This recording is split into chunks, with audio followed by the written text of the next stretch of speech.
केजरीवाल ने विपक्षी पार्टियों को एक चिट्ठी लिखी है और कहा है कि पटना की बैठक में सबसे पहले दिल्ली में केंद्र के ऑर्डिनेंस वाले इशू पर ही चर्चा होनी चाहिए। आम आदमी पार्टी के लीडर सौरभ भारद्वाज ने कहा उन्हें कई पार्टियों का सपोर्ट है। दरवाजे को जितने भी विपक्षी दल वहां पे आ रहे हैं, हर विपक्षी दल से हमारे मुख्यमंत्री और हमारे दूसरे मुख्यमंत्री भगवंत भाई जाके मिले हैं। एक एक के दरवाज़ा खटखटाया हमने, ऐसी बात नहीं है। हर दरवाजे को खटखटाया, हर मुख्यमंत्री और हर विपक्षी पार्टी को समझाया और वो सब लोग खुल के हमारे सामने आए। उन्होंने प्रेस वार्ता करके स्टेटमेंट दिया कि नहीं, जो दिल्ली में हो रहा है गलत है और इसका विरोध करेंगे। तो सभी पार्टियां तो तैयार हैं। मुख्यमंत्री जी ने सिर्फ इतना कहा है कि भाई एक हमारा निवेदन है कि विपक्ष के लिए आज जो सबसे बड़ा मुद्दा तो ये दिल्ली की स्थिति है, जो हर एक विपक्षी दल के लिए जो है कल को जो है खतरा बनेगा। तो इसको आप डिस्कशन कर लें। मुझे लगता है कि विपक्षी दल इसको मान जाएंगे। बीजेपी नेता रविशंकर प्रसाद ने कहा कि ऑर्डिनेंस का इशू बेवजह क्रिएट किया जा रहा है, लेकिन अब बीजेपी भी ये देखना चाहती है कि कांग्रेस इसे लेकर केजरीवाल को सपोर्ट करती है या फिर नहीं।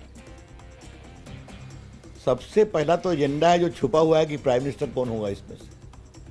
लेकिन जहां तक केजरीवाल जी की चिट्ठी का सवाल है, ये बहुत अच्छा विषय है।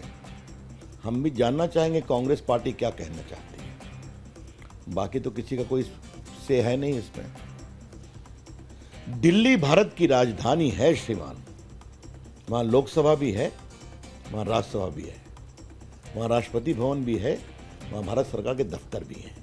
तो ऐसे में जैसे उनके लोग अफसरों के साथ मारामारी करते हैं शारीरिक रूप से, वहाँ के चीफ सेक्रेटरी की पिटाई हुई थी कि नहीं हुई थी। तो ऐसे मामले में अगर एक ऑर्डिनेंस आया है तो देश हित में है, संवैधानिक है और दिल्ली के भी हित में है। अब बाकी वो लोग क्या करेंगे, तो केजरीवाल जी तो अपना एजेंडा ड्राइव करने में माहिर हैं, आपको बताइए। तो अच्छा है, हम भी देखेंगे कि उस एजेंडे पर कौन क्या बोलता है। केजरीवाल को लेकर जब बिहार के deputy chief minister Tejashwi Yadav से सवाल पूछा गया तो उन्होंने कहा कि ये मीटिंग अपोजिशन पार्टीज की है, इसमें सभी अपने अपने इश्यूज रखेंगे, लेकिन कॉमन इशू तो एक ही है कि 2024 में बीजेपी को हराना है। अरे भाई, सब जो भी विपक्ष के दलें हैं सब अपनी अपनी बात रखेंगे, अपना अपना एजेंडा रखेंगे ना। जब सभी विपक्ष दल के सभी नेताओं ने खुल करके एक ही बात कही है कि बैठक किस लिए होने जा रहा है, वो तो स्पष्ट कर ही दिया सब लोगों ने कि बिहार में जो बैठक हो रहा है ये एक संकेत है कि आगे जो है परिवर्तन होकर के रहेगा। अब परिवर्तन इसलिए ज़रूरी है क्योंकि जनता के जो मुद्दे हैं वो सबसे ज़रूरी है।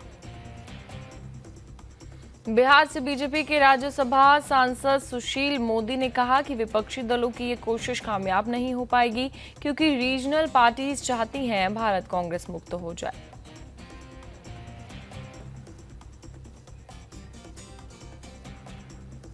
ममता बनर्जी वो क्षेत्रीय दल चाहते हैं कि कांग्रेस मुक्त भारत हो जाए।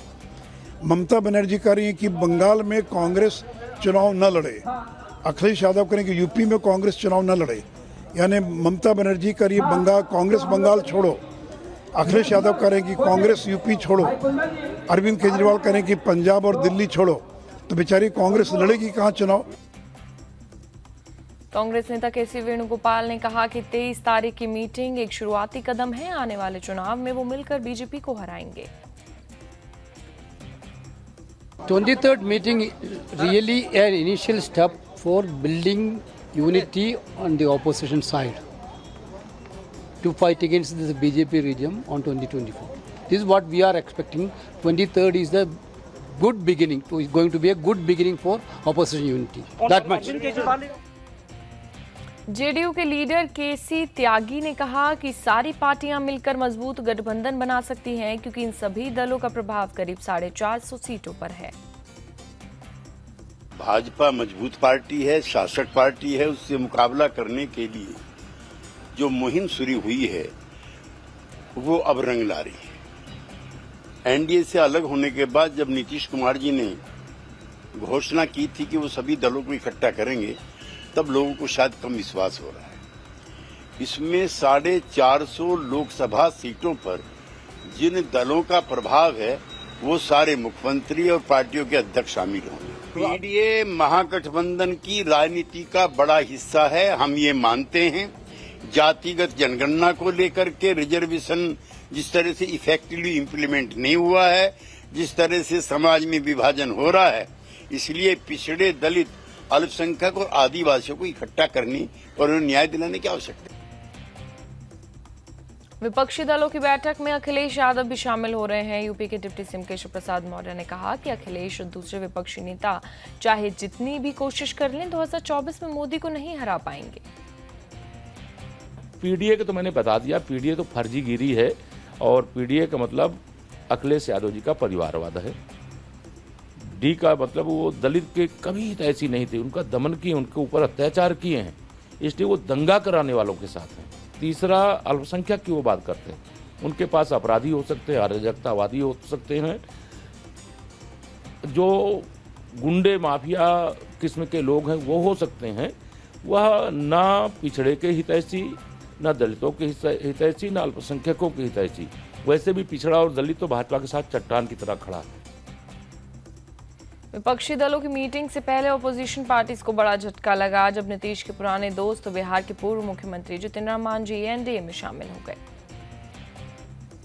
आज देश की सुरक्षा और देश का मान सम्मान बढ़ाने में नरेंद्र भाई मोदी जी अव्वल स्थान पर आए हैं और संसार के सबसे लोकप्रिय नेता माने जा रहे हैं। और अमित शाह जी और ये दोनों की जोड़ी देश को बहुत आगे लिए जा रहा है। निकट भविष्य में विकसित राष्ट्रों में हमारा राष्ट्र होगा। तो वैसी परिस्थिति में हमने समझा कि पहले भी हम एनडीए में थे, बीच में नीतीश कुमार के चलते चले गए थे दूसरे जगह, तो पुनः हम एनडीए में आने को स्वीकार किया। और आज अमित शाह जी से हम लोग ने मिला और हम उनको साधुवाद देते हैं कि अपनी बात को जब हमने कही, सारी बात कही, तो वो अपने साथ आगे ले चलने को तैयार हो गए। यानी कि आज से हम एनडीए का एक पार्टनर के रूप में हो गए। हिंदुस्तानी अवाम मोर्चा सेकुलर जो बिहार का है वो आज एनडीए का एक पार्टनर के रूप में हम लोग उसको शामिल कर लिया है।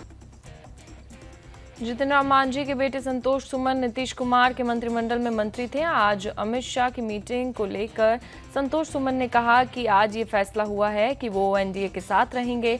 अभी कोई कंडीशन, किसी शर्त जैसी कोई बात नहीं है।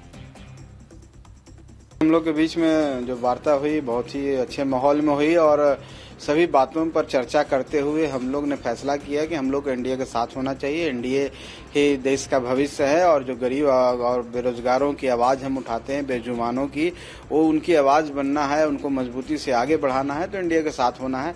तो आज हम लोग सहमति जताए हैं कि हम एनडीए के साथ चलेंगे। देखिए, अभी कोई शर्त नहीं है और सिर्फ एक ही बुनियाद है कि बिहार का कैसे विकास हो, गरीबों का कैसे विकास हो, गरीब को कैसे हम आगे बढ़ाएं, उनके साथ लेके चलें और उनकी राजनीतिक भागीदारी ज़्यादा से ज़्यादा कैसे सुनिश्चित हो। इन सब बातों पर सहमति बनी है और सहमति बनने के बाद हम लोग का आज विचार आया कि हम लोग साथ चलेंगे और आने वाला समय में 24 ही नहीं 25 में भी हम लोग साथ रहेंगे और लंबी समय तक साथ रहेंगे।